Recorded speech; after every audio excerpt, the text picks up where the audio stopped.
Can you see my screen? Yes. Okay, so good afternoon. Thank you for joining my pre-submission presentation. Uh, we have come a long way in this digital world, and AI and machine learning have already reshaped almost every aspect of human life, from health to transportation to grocery shopping, and even how we communicate with each other. So, on this trajectory of reshaping the world using AI, my research aims to take the current AI paradigm one step forward by designing a lifelong machine learning approach for big data-driven digital environments. So let me start my presentation on that note. So the agenda for today, I will start with the background of our study, and then I will go into a little bit of description of the current limitations of state of the art, which we believe are significant to address, and then a sneak peek into the research on what specifically I want to achieve through this research, and then move into the research questions, where we have formalized the research questions into a threefold manner, where we initially conceptualize the uh, the problem, and then the solution we conceptualize initially, and then we design and development the conceptualized model we initially conceptualized, and then at the third step we use the developed algorithms and use them in practice in real world scenarios, real world situations where we work with actual data sets and with industry practitioners.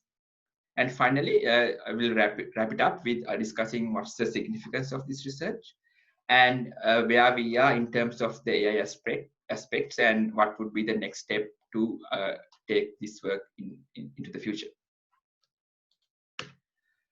Uh, Looking back the AI trajectory during the first half of 20th century, AI became known to general audience or general population as scientific fantasies, mainly through scientific fictions in the form of robots rather than a form of intelligence. So earlier in the concept of AI robot was first introduced with this humanoid robot intent to taking over a mega city by making a chaos in the movie named Metropolis in 1927. And then the Heartless Teen Man, the movie The Wizard of Oz, which was on 1939. So earlier, that was the inspiration, and that's how the AI became known to the general public. By mid 20th century, a generation of scientists, philosophers, and mathematicians combines their minds to advance the paradigm of AI. Although there were few AI winters, making it difficult to use those developed algorithms for the actual benefit of real-world problems. However, from the beginning of 21st century, with the proliferation of Internet of Things, the advancement of AI snowballed. So as of now, the natural environments being represented by capturing multiple facets in the environment using like a number of a vast number of sensors like IoT sensors, wearables, CCTV surveillance cameras, as well as capturing human interaction, opinion, and emotions through different media channels. Now we are able to represent this natural environment more in a more holistic digital representation of the events and the situations from these diverse data sources. So with this, we humans do exist with AI today. In the past, this digital representation of the natural world was mostly stationary and were in silos. And because of these traditional AI algorithms specifically designed to address such discrete and data representations. And with the proliferation of big data and IoT, today we generate a volume of data from which are high frequent and high depths, and such a high resolution of digital environment are hardly captured by the for previously developed traditional AI algorithms. So this modern AI should be geared to tackle these high frequent voluminous data challenges which are posed by the big data. So now we'll have a closer look at the current AI paradigm. Most of these such systems are heavily dependent on historic data. So without any regard for learn from the current data points. So what I mean is basically we use previous historical data to take predictions and take actions on the current data we see. which has led to an asymmetric learning paradigm where the historic data is being used to solve the current task. Yes, that's there, but the current data do not consider to be used to improve the existing knowledge or the current knowledge. I'll give you a more relatable example to make it more clear, because that's where the core of my research lies. Consider a sales forecasting solution in a large-scale retailer. So usually such a forecasting model would use previous consumer purchase behavior to train models that can be used to predict future sales. So these models needs to be retrained with new data regularly, because the demand changes when a new competing products arrives and under different circumstances, such as like COVID situations. So for example, this panic buying situations, like in this case, any of the previous models would perform poorly. And I mean, like, who could have predicted such a demand for toilet paper? So in these situations, the models need to be retrained without, because they do not like take the current input, current scenarios into upgrade its knowledge automatically. So this is the what we call symmetric learning behavior, and it has led to a number of challenges, such as because of this learning, it needs to label such a lot of historic data, as well as it needs to be frequently labeled again and again to retrain it, and this makes it very time consuming and a daunting task for humans, which makes it unrealistic and inefficient in most of the real world scenarios. And on the other hand, let's have a look at how human do this, like how human learns. We continuously learn. So with humans, we have a more symmetric learning capability. We do retain our knowledge from our past, and we, of course, we learn from the past, and then we use it to do day-to-day tasks. But in the meantime, we when we come across something new, when we see something unseen and we learn about it, then we automatically augment our knowledge accordingly. And this is what we call symmetric learning. Without this ability to accumulate knowledge, the AI systems typically need a large number of training samples to learn effectively. And in this thesis, this is what we propose. Basically, what we propose is to adapt this human learning behavior, which is known as continuous lifelong learning, to enhance and augment the capability of AI to continuously learn. So, as the topic suggests, initially, the goal of my research is to replicate this human learning behavior with continuous lifelong learning. So now we will move into the research questions. As I initially mentioned, the research questions are threefold: the conceptualization, design and development, and the practical approach.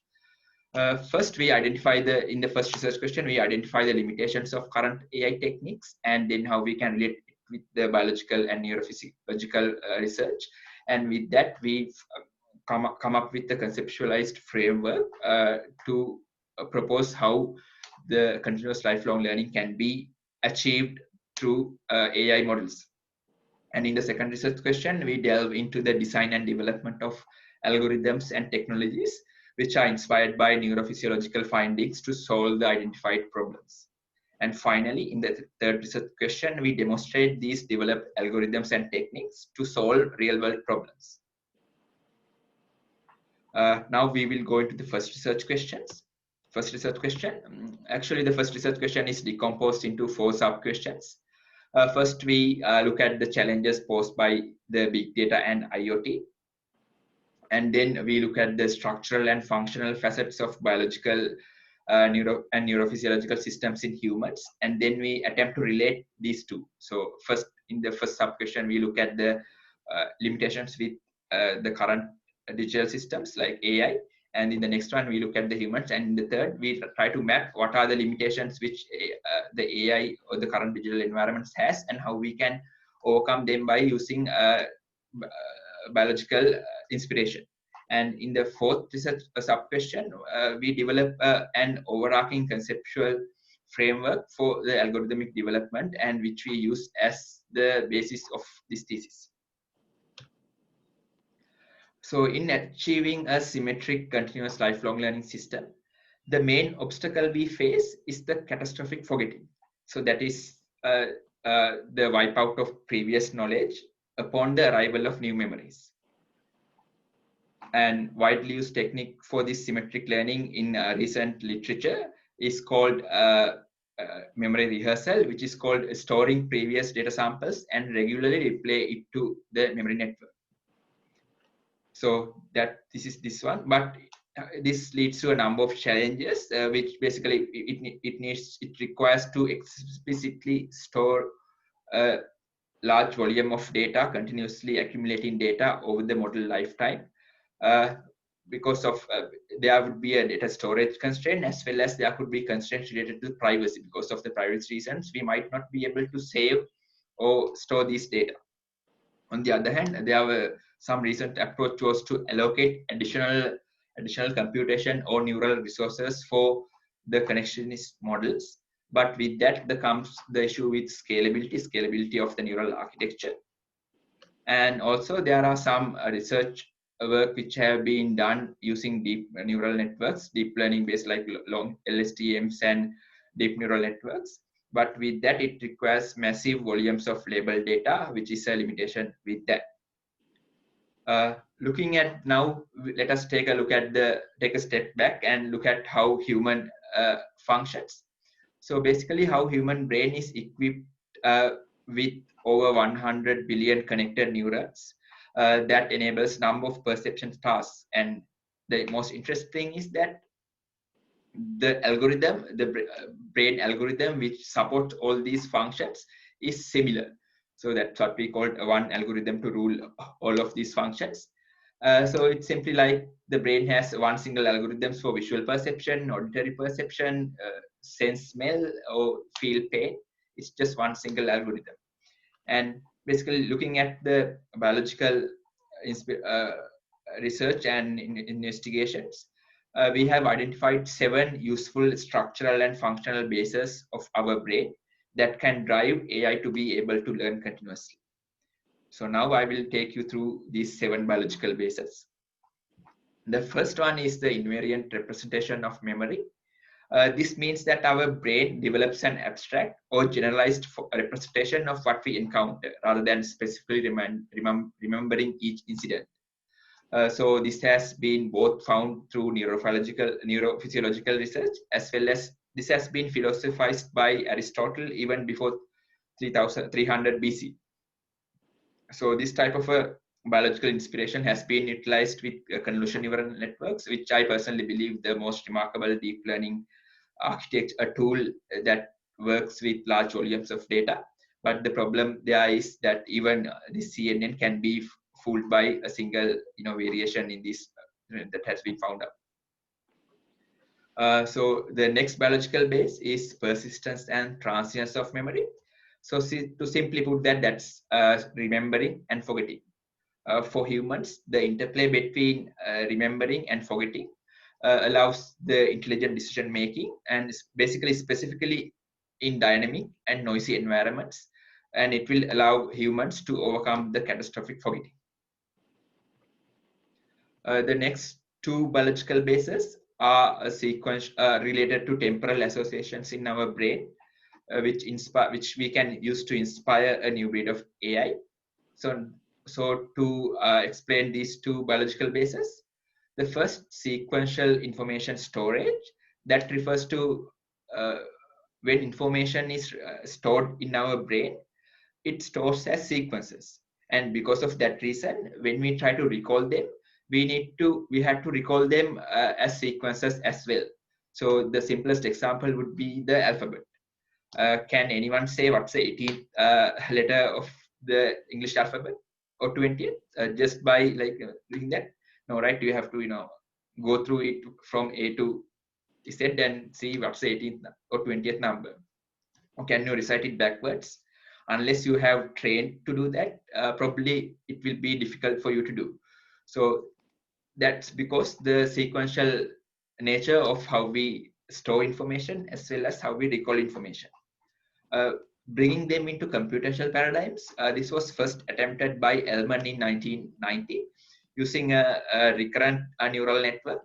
And recently there had been more advanced version of these LSTMs that use high accurate speech, used for high accurate speech recognition, machine translation.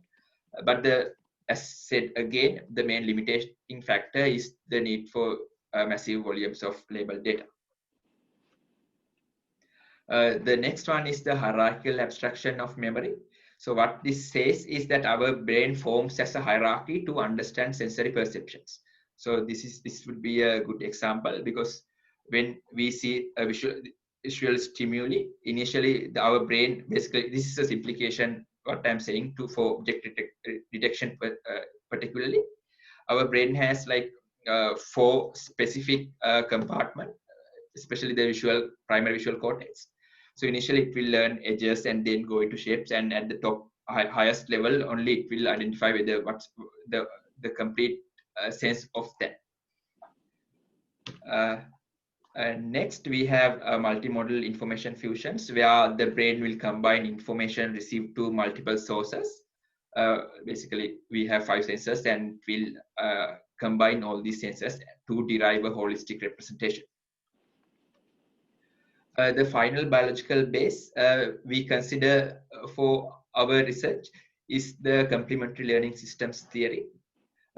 This states that for effective learning of humans, it requires 2 complementary learning systems. So when we encounter an experience, our hippocampus will rapidly learn it and keep it in its short-term memory, and then the knowledge learned from the hippocampus is gradually transferred to the neocortex during when we are sleeping. So the delicate balance between these 2 memory modules will enable us to continuously learn throughout and keep remembering, like basically store our memories. Based on these 7 neurophysiological findings, we position our research or the need for AI in natural ecosystems and its digital counterparts, and we propose this landscape environment based on that. And we actually expect to provide this as the scope for our thesis. So here, at the highest level, the AI system we propose resides within the nature, sensing the natural environment through artificial sensors such as CCTV, IoT devices, and different wearable sensors. And then finally, it will provide a feedback to the environment after conducting predictive modeling. It could be or optimization or any computational tasks. So in AI systems, the input from these sensory devices were directly connected with the computational models. So it was connected through pre-processing pipelines to analyze and generate insights and recommendations. So basically, there was a human in the loop involved to conduct analytics as well as conduct feature processing and all. But in this thesis, we are trying to distinct these 2 connections by deriving 2 representation layers, which is called latent representation and cognitive representation. So the objective of this latent representation is to provide an unambiguous structure to represent the individual sensory data, whereas the cognitive representation will combine and provide a holistic representation that can drive the information to the computational models, whereas these computational models could be predictive analytics or any anomaly detection, classification, or any simulation task. And based on this landscape model, we propose the multi-layered self-structuring knowledge representation framework, which is the conceptual framework to base the thesis. In this particular framework, we have 4 modules. One is the sensory inputs, and then we have latent representation, cognitive representation, and then the continual knowledge acquisition. So these 2 represented layers are derived or inspired by the biological basis which we found out, and throughout this research we are going to materialize these. And the materialization of these representation layers are underpinned by the self-structuring AI computation. In the following section, I will talk about how we found out why self-structuring is needed and what's its significance. So with this conceptual framework, we conclude the response for research question 1, which is the conceptualization.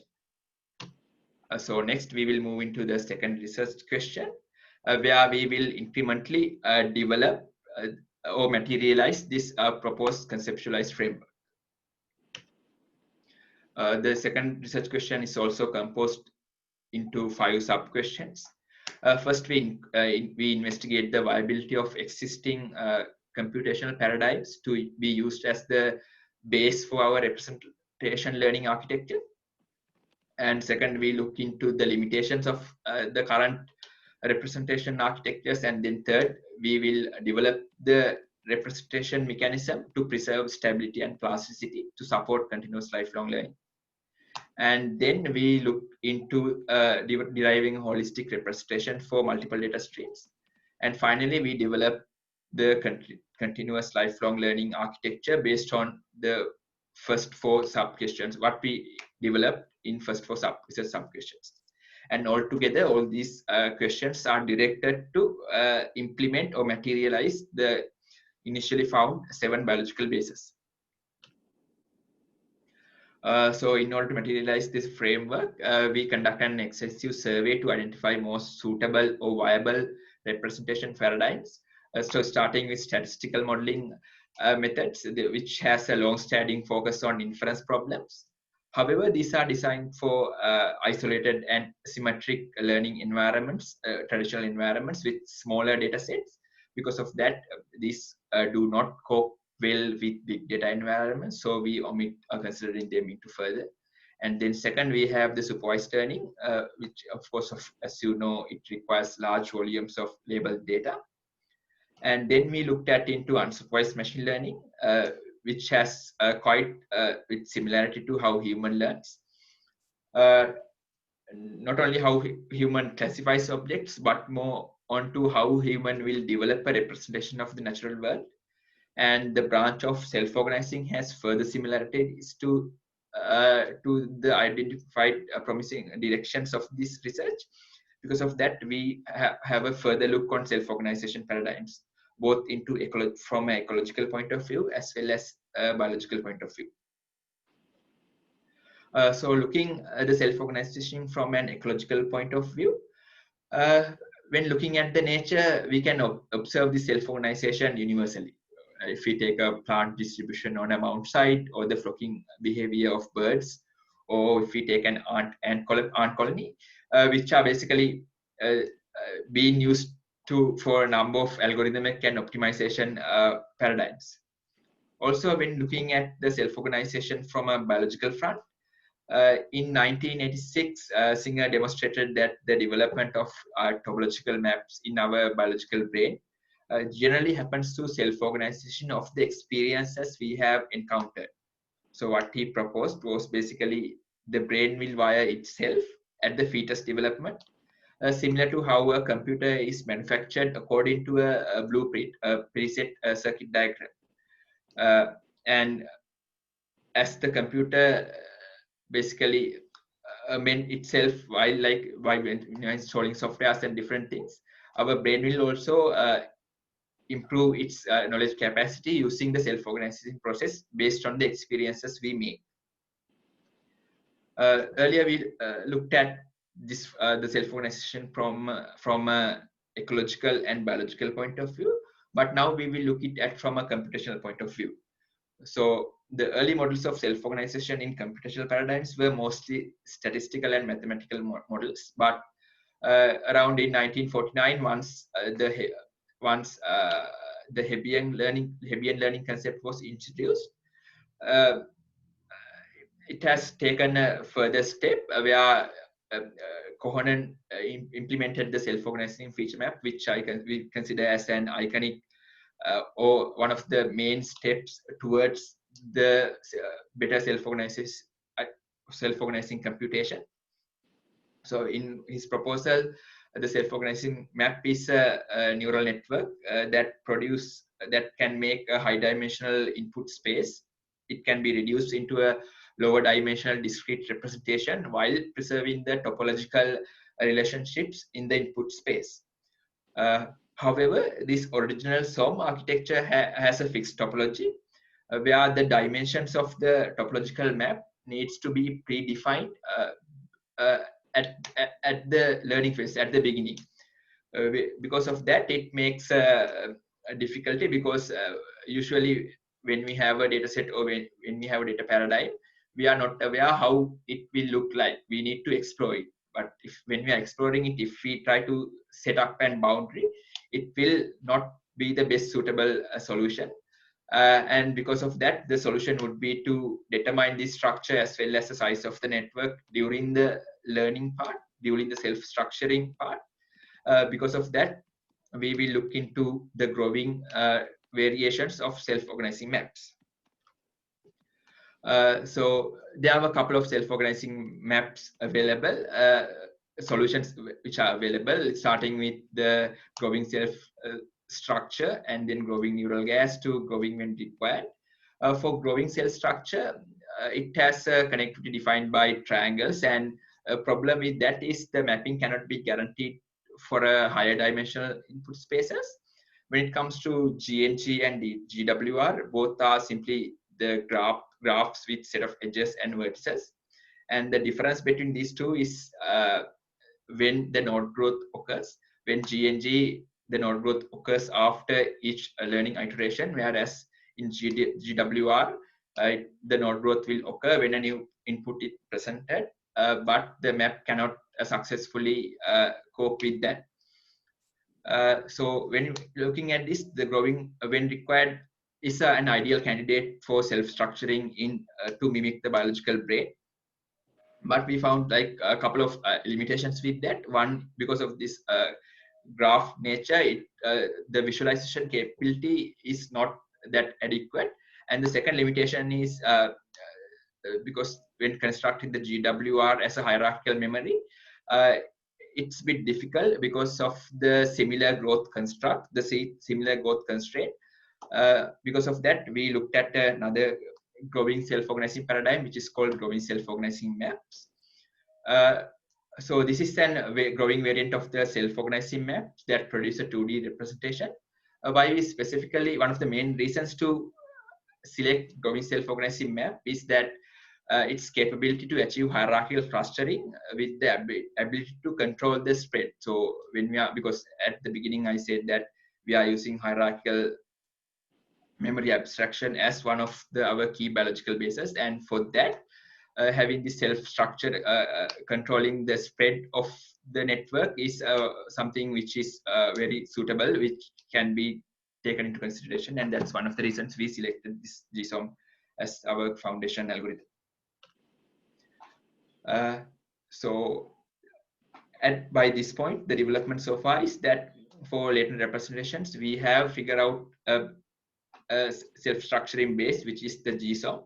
And the next steps are to include the rest of the biological bases incarnate into this GSOM algorithm. So the second biological base we implemented in GSOM is the persistence and transience, which is simply, to refresh your knowledge, which is simply the remembering and forgetting, the delicate balance of remembering and forgetting. And in this work, we address these previously mentioned limitations of memory plasticity by extending the GSOM by incorporating a transience property.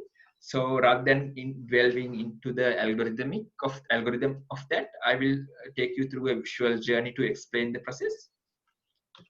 So assume you have a self-organizing map at the beginning, which has only 9 nodes. And after some iterations, after you presented your data, some of the nodes would have selected as the winner node for a large number of times, which are high frequently, but some nodes might not be selected at all or very lesser number of times. So we demonstrate the hit frequency with this color. And here we can see this particular, the middle node, which is the node D, has a very less frequency and it has not been selected as the winner. So that indicates that that particular point of your brain is not being used, so we remove it. So that's where the transience property comes in. So with the transience, we remove that particular node. So that was the forgetting factor, but now we'll come up to the remembering again, the delicate balance of these two. So let's assume that in future we need to actually use that particular memory point.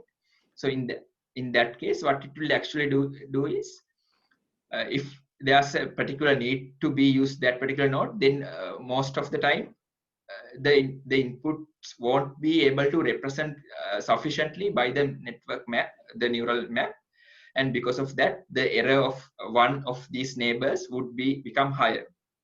And after that, if that occurs, the new node will be generated at that particular point based on the weights of the other neighboring nodes.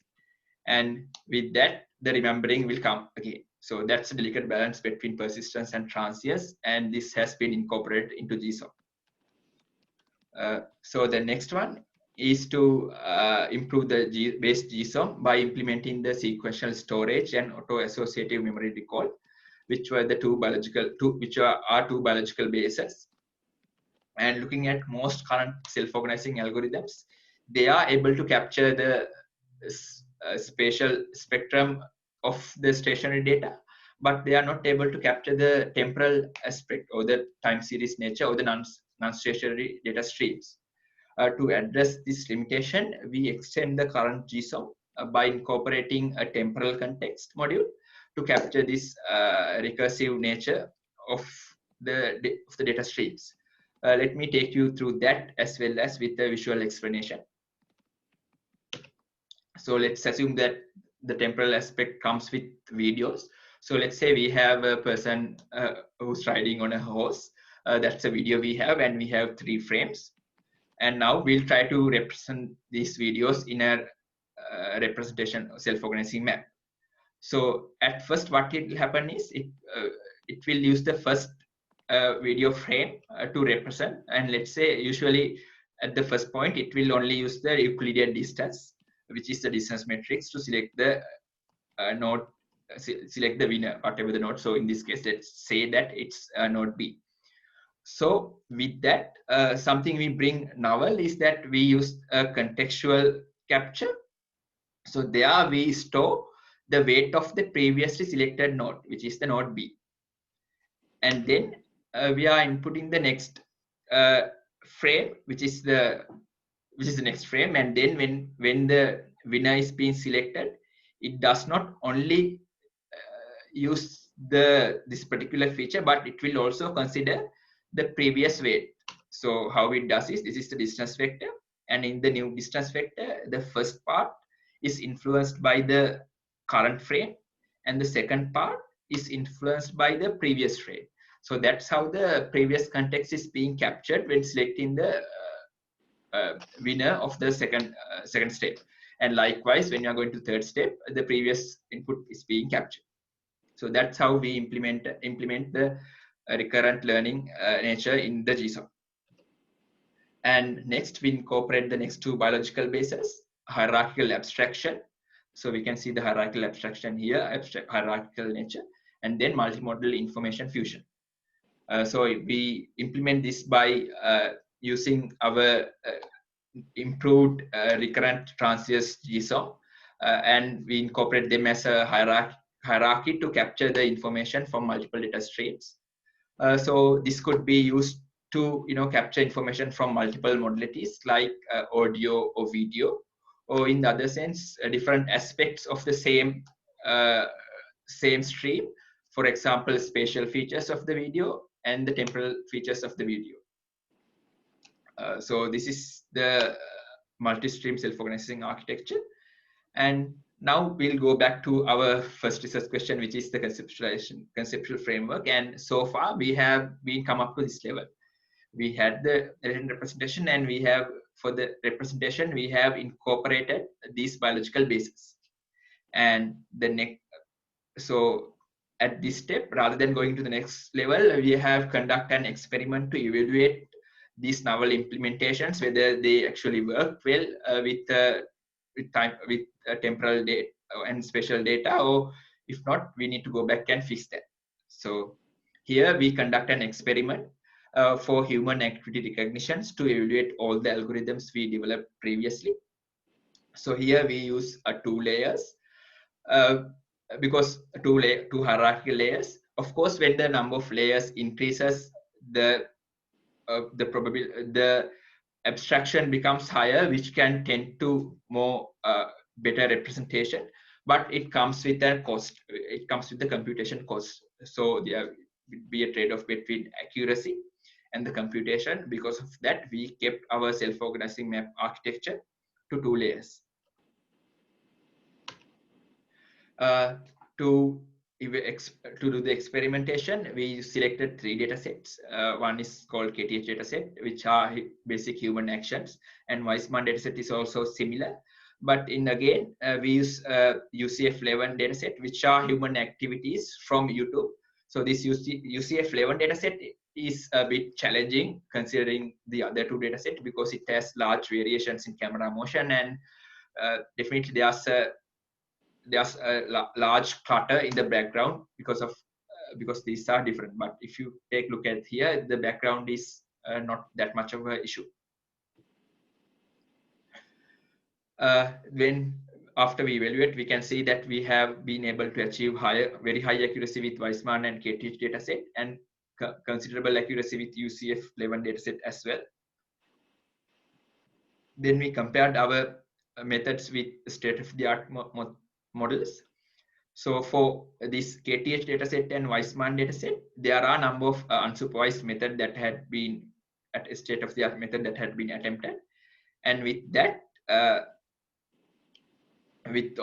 for KTH and Weissman dataset, for Weissman dataset, we were able to achieve the state-of-the-art accuracy with unsupervised machine learning algorithms. And even with the KTH dataset, we were able to come up to a in par accuracy with the state-of-the-art. So this one was Liu et al. Was basically developed using visual bag of words method, which make it difficult to explain why. Basically, from the explainability point of view, it's a bit difficult, but with growing self-organizing maps, it's simply explainable why this particular selection was there. When we are looking at the UCF11 dataset, I was not able to find any unsupervised method that has been used UCF11, because that's very difficult, bit difficult, challenging dataset. Because of that, I compared it with one semi-supervised learning and two unsupervised learning methods. But even with them, I was able to, our algorithm was able to take a in-par accuracy alongside these algorithms. So what next is the development of the complementary learning systems theory biological base into our algorithm, and we look how we implemented that. So in this final component, as briefly introduced before, the objective here is to learn from new inputs that come across and update the knowledge base to better act in future. When it comes to continuous lifelong learning, there can be two types of situations. The first case occurs when we consider about the input data space, there's a large distribution in the data space. But at the training time, we only come across onto a subset of this large distribution. So let me take you through an example. So we'll take a AI system for disease diagnosis. So for a particular disease, there could be a variety of symptoms, right? So let's say let's assume that at the initial phase of the development, we only come across only a very limited patient. So we'll take the COVID situation as an example itself. So at the beginning, we only come across only a very limited number of patients. But with that, we only have a limited number of data. So with this limited number of data, we implement the system, we train the model, and we use it for prediction. But in future, when new patients come, there could be new symptoms that like come into light, and those things should need to be accounted when to successfully accommodate the machine learning algorithms, and that's the first part. Because when we only have a subset of input data. The second case occurs when the possible outcomes are not known at the model development time. That means all the tasks which we need to classify or which we need to conduct are not known at the beginning. So again, a similar example would be there's a medical research team who are not aware of all the possible diseases that can occur to humans. So in this case, at the beginning, the AI system will be developed based on subset of diseases that are already known. And in future, when new diseases are encountered, we have to update the knowledge base to predict or classify these diseases without wiping out the knowledge of previous diseases. So in our work, we take two pathways to develop the CL methods. First, we attempt to address the first part, which is the only a subset of data is available using a deep learning based technique. And here our objective was to mainly contribute to deep learning literature in relation to continuous lifelong learning. And second, we address both of these scenarios using a memory formulation which was developed using the RTGSOM algorithm which we developed using our conceptual framework. So I'll go into the first one. So here, this is the deep learning based approach. Here we use an active learning approach. Actually, the branch of AI that leverage machine intelligence with the human in the loop is called active learning. This active learning will direct the trained machine learning model to in the correct path in the production state. So to bring up like more relatable analogy, we can think this is as short courses that are provided by the universities for professionals as opposed to the full-time degrees provided by the same university. So while the model or the student is practicing in the industry environment, he or she will improve their knowledge with the latest techniques and skills so that person can practice, so that person can improve their knowledge and use the particular knowledge into practice while working in the industry. So that's the type of situation which we talk here. So on this note, like basically we have demonstrated this in an anomaly detection case study under smart city context. In general, when it comes to anomaly detection from video surveillance, there's a whole bunch of limitations or challenges available. The first one would be how to define what's normal and abnormal, and the second one would be the challenges which are inherent to videos. But first and second challenges have been like successfully addressed by previous research, but the third one, which is the evolutionary nature of the data, is not being considered in the literature which we found. So to give a relatable example, consider a situation like in a bank where you have a surveillance camera. Wearing a mask at a bank might be prohibited previously because you need to know, the bank need to know who you are because that's a secret place. But with the new normality, even though previously it was prohibited, but with the new normality it should be accepted. And if we use the same automatically anomaly detection system, then it will not be able to capture, so it needs to be retrained again. So here we used a deep neural network, deep learning autoencoder based deep neural network architecture, which used convolution neural networks and long LSTM networks to develop this autoencoder architecture. But let me explain it to you in simple terms how this actually happens. Initially, we use a snippet from a snippet of video. Here, if you look at this time series diagram, at the beginning, we select a set of a normal behavior, and then we train the deep learning model. And then we use it for, we deploy it and use it for prediction, basically anomaly detection. And then we define a specific duration, a specific period. And when we use a human operator to evaluate the detected anomalies, because the anomaly detection system is already in place and it will detect all the anomalies it will encounter. And then for that, we will use a human to verify all the detections, whether they are correct or not.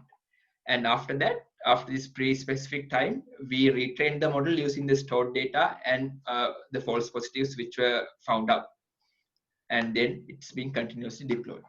So the next question would be, how does this differs from supervised learning? If we take supervised learning, a human operator initially needs to label what the human thinks what anomalies could be. But in this case, the human do not need to say that what are the all possible anomalies, but the algorithm will detect what it thinks anomalies are and then ask the human whether it's correct or not, like you're asking your teacher whether this is correct or not. So and the human will correct it and it can be automatically trained. The only drawback is that this user rehearsal approach in which we have to store a subset of historical data, and in the next step we will try to overcome that. So with this one we were able to achieve state of the art accuracies with one data set, and we were able to get comparable accuracies with other. But the methods we compared do not consider the time series nature. As I told before, they are mainly focusing on the first and second one. These are some of the snapshots which were captured in the surveillance context. So here it's a pedestrian walk. We have captured the people who are riding bicycles, vehicles, the people who are skating, likewise. And we were able to come up with a real-time system which can run 27 frames per second. And this is the experimentation with evolving normal behavior, because at the first time step we consider riding a bicycle in the pavement or in the sidewalk is prohibited, but in the next step we let the human evaluate or the human operator to say that these detections are incorrect, and then when we are retraining it, the riding bicycles is considered as a normal behavior, whereas still having vehicles on the pavement is considered anomalies. Okay, so second approach, this is the second approach we took with complementary learning CLS. So here we consider both the tasks where only a subset of input data is available or a subset of tasks are available. And with this, we use the complementary learning systems inspiration, where we have two memory systems. We had a quick literature scan. So I already mentioned the rehearsal approach, where we store the previous data. And then again, there's a pseudo rehearsal approach where you do not save the previous data, but you generate a statistical distribution of the previous data and use a statistical approach to generate new the previous experiences using that developed statistical model. And then also we have unsupervised learning techniques, and based on this we had our own approach. We use growing self-organizing map to drive two representations, the latent and cognitive representation. We use a dual memory mechanism, and we use multi-sensor information fusion and a memory replay. And based on this, we proposed the LifeNet, which we call the self-organization based continuous learning complementary learning systems approach. So the architecture is similar as before, but the difference is we have that the new component where we use intrinsic memory replay to overcome the catastrophic forgetting. So basically what we propose is to use, instead of storing original data, we replay the trajectories of the input data into the learning system. So I'm not expecting to dive into the algorithm, but let me explain it visually again. So let's say this is the first step, and where you have the node B is selected as the winner. And in the next step, the second step, the node D is being selected. So here we will generate a matrix saying that once the B had occurred, we will increment 1 with the disconnection, like once B had occurred, D. And then the next instance, we say that if D had occurred, then F.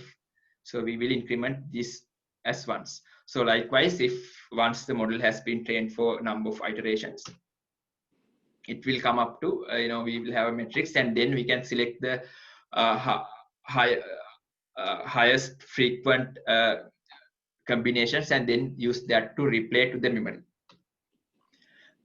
With that, we conducted 3 experiments, 1 qualitative study and 2 quantitative studies. Here, the first one is the qualitative study to demonstrate actually this works. we used MNIST data set. We divided it into 5 sets, 0 and 5 together, 1, 6, 2, 7, likewise.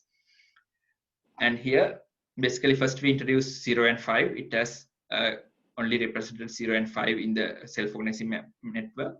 And in this case, it has like equally divided. So we can see there's no catastrophic forgetting occurs, because at this point, we only input data from 1 and 6 only, rather than sending 0 and 5. Likewise, at each step, we send only a subset of data of one particular task.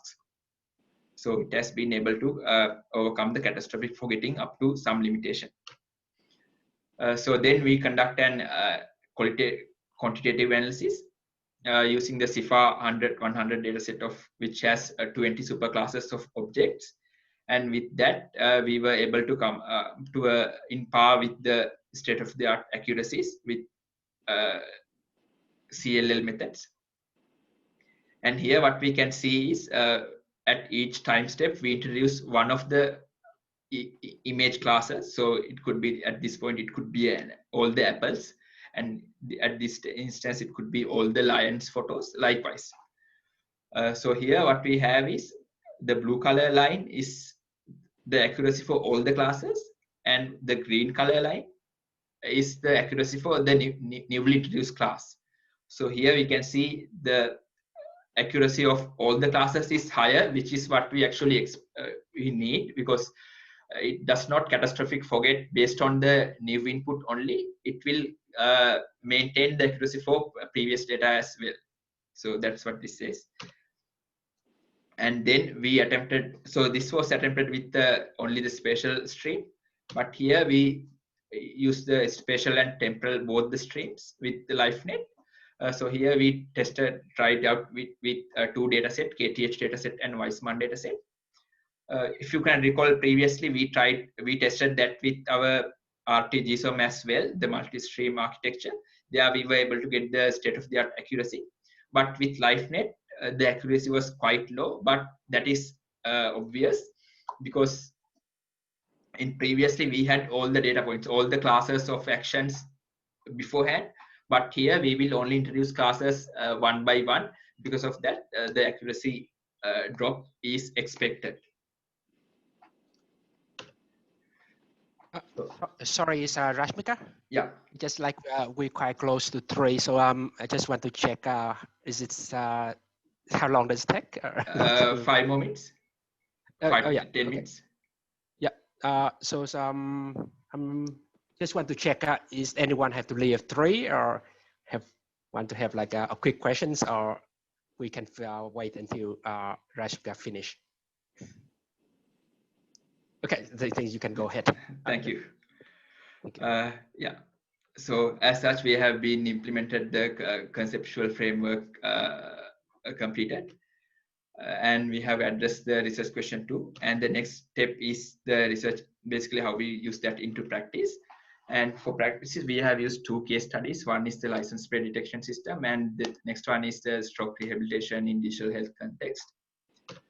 I think I have previously talked about this one, so I'll quickly go through it. So this is basically a license plate detection system which we work with Vicroads. The problem came from them as well. So there we used a combination of convolutional neural networks as well as self-organizing maps. And here, in typical license plate recognition systems, what it will do is it will only detect the license plate. But in this system, while we present the bounding box for license plate, we provide the confidence as well. How confident are we to say that this license plate is a correct detection? So for example, if we take, like, there are some vehicles which have like a text all over their back, and in that incidence, there are the confidence of that being a license plate could be lower. And with our self-organizing architecture, we actually provide a label saying that even though this is a detection, it has this much of a probability to be correct. The next case study is understand and profile the severity of stroke patients. This is a project we work with Professor Leon Carey from Neuro Rehabilitation and Recovery Research Group at Florey Institute. So here, basically, to capture a person's stroke severity, they have scale called NIHSS scale, the National Institute of Health Stroke scale. So there they have this questionnaire which have these problems, and based on this they provide a score. Say if the score is about 25, they call it very severe.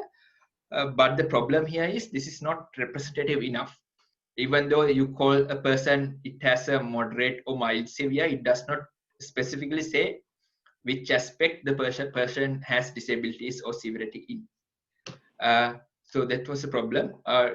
So to conduct our analysis, we used a longitudinal cohort study of 219 patients, and we captured their stroke rehabilitation over 7 days to 9 days to 1 year.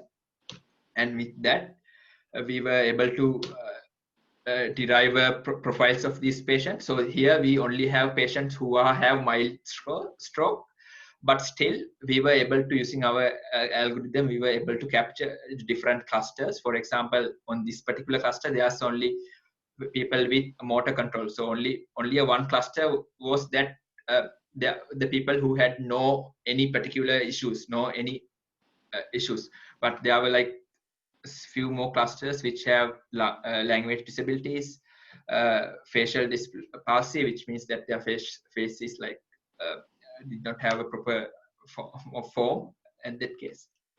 And then we conduct analysis trajectories, how the recovery is going on their trajectory.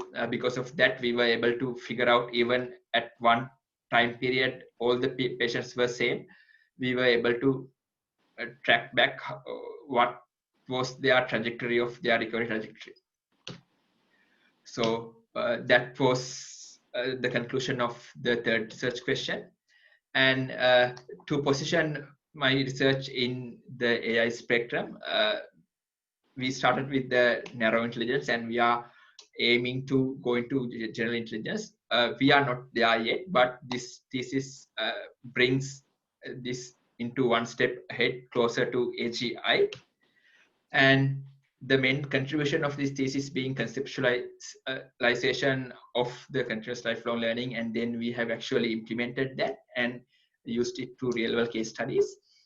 The next step of this research could be the use of theory of mind, which basically says that gain more insights or more influence from the interactions of different aspects. So for example, if we have multiple cameras or multiple devices, then we can talk to each other and build a holistic representation to derive insights. So that would be the future work of this research. And to conclude, this research was able to be published into a number of research journals, and one couple of papers are being yet to be accepted. One had accepted with major revision, and one in progress. And I was lucky enough to work with internal collaborators as well as undergraduate final level research projects to come up with some publications. So happy to confront that I got opportunity to contribute to 21 publications throughout the PhD duration. And last but not least, I would like to take a moment to thank my two supervisors, Professor Daminda Lahakon and Dr. Dasi, who not only guided me throughout the research, but also motivated and support me to push the boundaries and work in diverse areas. And actually, thank you for providing me the opportunity to work with external industry partners, which really made me understood how to actually face real world problems from the data science point of view. And also, I have never expected or thought I could teach mass classes. But despite my discomfort and nervousness, I was motivated by my two supervisors to conduct classes for PR1. And thank you very much for pushing me to that, which I actually learned a new skill. And of course, it was not an easy ride, tough situations, projects, and rapid deadlines. But I believe if not for all these challenges, I would never have been able to achieve the skills I obtained during my duration. So actually, it has been a beautiful journey. And I would like to thank Professor and Dr. Dasin and all of you at CDAC for making it happen. And thank you for listening.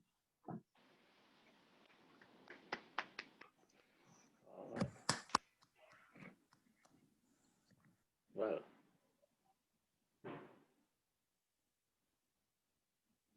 thank you, Rashmika. That's yeah, I can have to add